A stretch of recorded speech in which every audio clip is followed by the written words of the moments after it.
En ce temps-là, lorsque Jésus fut près de Jérusalem, voyant la ville, il pleura sur elle en disant, « Ah, si toi aussi tu avais reconnu en ce jour ce qui donne la paix, mais maintenant cela est resté caché à tes yeux. Oui, viendront pour toi des jours où tes ennemis construiront des ouvrages de siège contre toi, t'encercleront et te presseront de tous côtés, et t'anéantiront, toi et tes enfants qui sont chez toi, et ils ne te laisseront pas chez toi pierre sur pierre, parce que tu n'as pas reconnu le moment où Dieu te visitait. » Acclamons la parole de Dieu. Le Seigneur ne veut pas la mort du pécheur. Son office est de sauver. Il est le Sauveur. Le Seigneur ne veut pas la mort du pécheur. Il ne veut pas notre mort. Et il ne veut pas la mienne. Le Seigneur veut que le pécheur se repentisse et vive, et de bien vivre sur la terre, et de vivre éternellement avec lui au ciel. Il ne nous a pas créés pour la condamnation.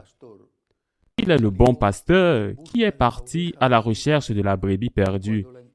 Et quand il la trouve, il la porte sur son épaule, heureux de l'avoir trouvée, car, comme il le dit si bien, il y a plus de joie au ciel pour un pécheur qui se convertit que pour 99 justes qui n'en ont pas besoin.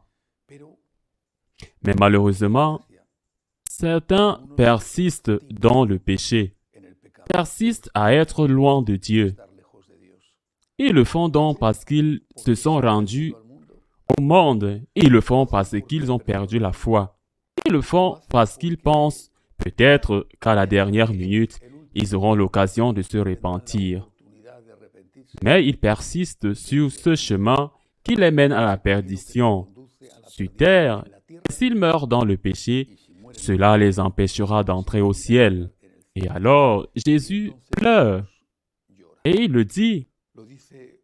Et l'Évangile dit que lorsque le Seigneur vit la ville, il pleura sur elle.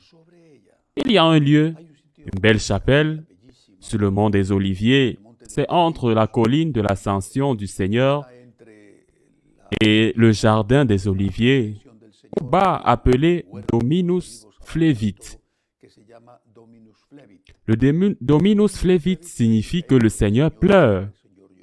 Le Seigneur pleura. Le Seigneur ne pleure pas seulement sur Jérusalem, qu'il aimait tant. C'était la capitale bien-aimée des Juifs. Et il était un Juif né en Galilée, mais un Juif. Mais pas seulement sur Jérusalem, il pleure sur chacun de nous. Le Seigneur pleure chaque fois que quelqu'un refuse de se convertir. Le Seigneur pleure chaque fois que quelqu'un commet un péché. Mais aussi, chaque fois que la personne qui a commis le péché ne veut pas l'admettre, ne veut pas demander pardon, à aucune occasion de réparer, persiste dans ce péché. Le Seigneur pleure quand ce n'est pas seulement l'homme, mais aussi la société qui persiste dans l'autodestruction. Quand je pense à mon pays, l'Espagne, j'aime énormément parce que l'amour pour le pays est une conséquence de l'amour pour le Père, pour Dieu le Père. Un amour qui n'implique pas du tout le mépris des autres pays. Mais quand je pense à mon pays, je pleure. Comment est-il possible que, dans un pays qui n'a pas d'enfants, nous tuions 150 000 enfants avortés chaque année? Comment cela peut-il être considéré comme un droit? Comment est-il possible qu'il y ait des lois qui favorisent ce qu'on appelle par euphémisme le suicide assisté? Que ce n'est rien de plus qu'une euthanasie simple et brutale. Comment est-il possible qu'il y ait des lois qui permettent à un garçon ou une fille ou un mineur de choisir un changement de sexe avec toutes les conséquences que cela aura? Par exemple, le taux de suicide chez les adolescents et les jeunes qui ont subi un changement de sexe est très élevé. Parmi eux, qui ont déjà soumis, comment est-il possible que cela soit fait et considéré comme un droit? à tel point que même les féministes les plus radicales s'y opposent. Comment ne pas pleurer pour mon pays quand je vois qu'il s'aggrave de jour en jour et que je ne fais pas référence à la question économique qui s'aggrave aussi dans ce qu'il y a de plus important dans son âme et qui s'éloigne de ses racines.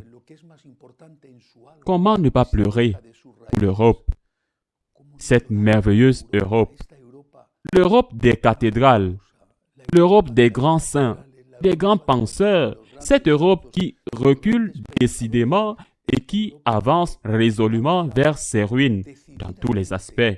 Par exemple, avec le problème très grave qu'il n'y a pas d'enfants. Il y a de plus en plus un continent vieillissant.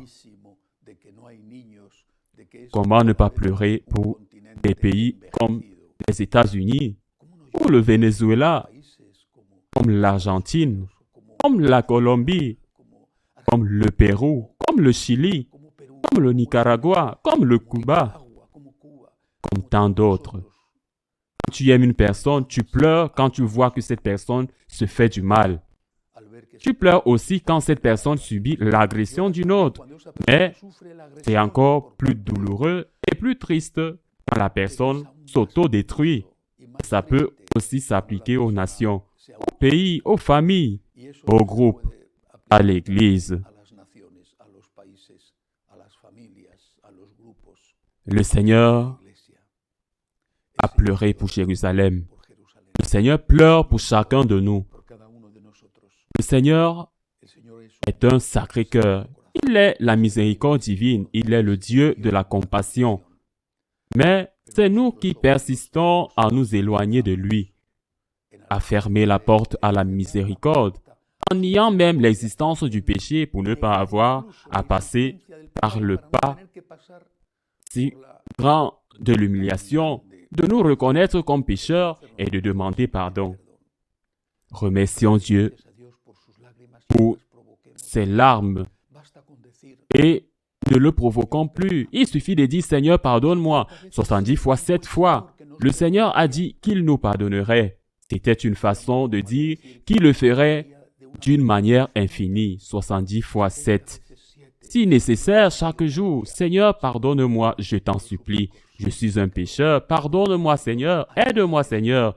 Donne-moi la force, Seigneur. Mais en aucun cas, je ne veux m'éloigner de toi. » Dis-lui.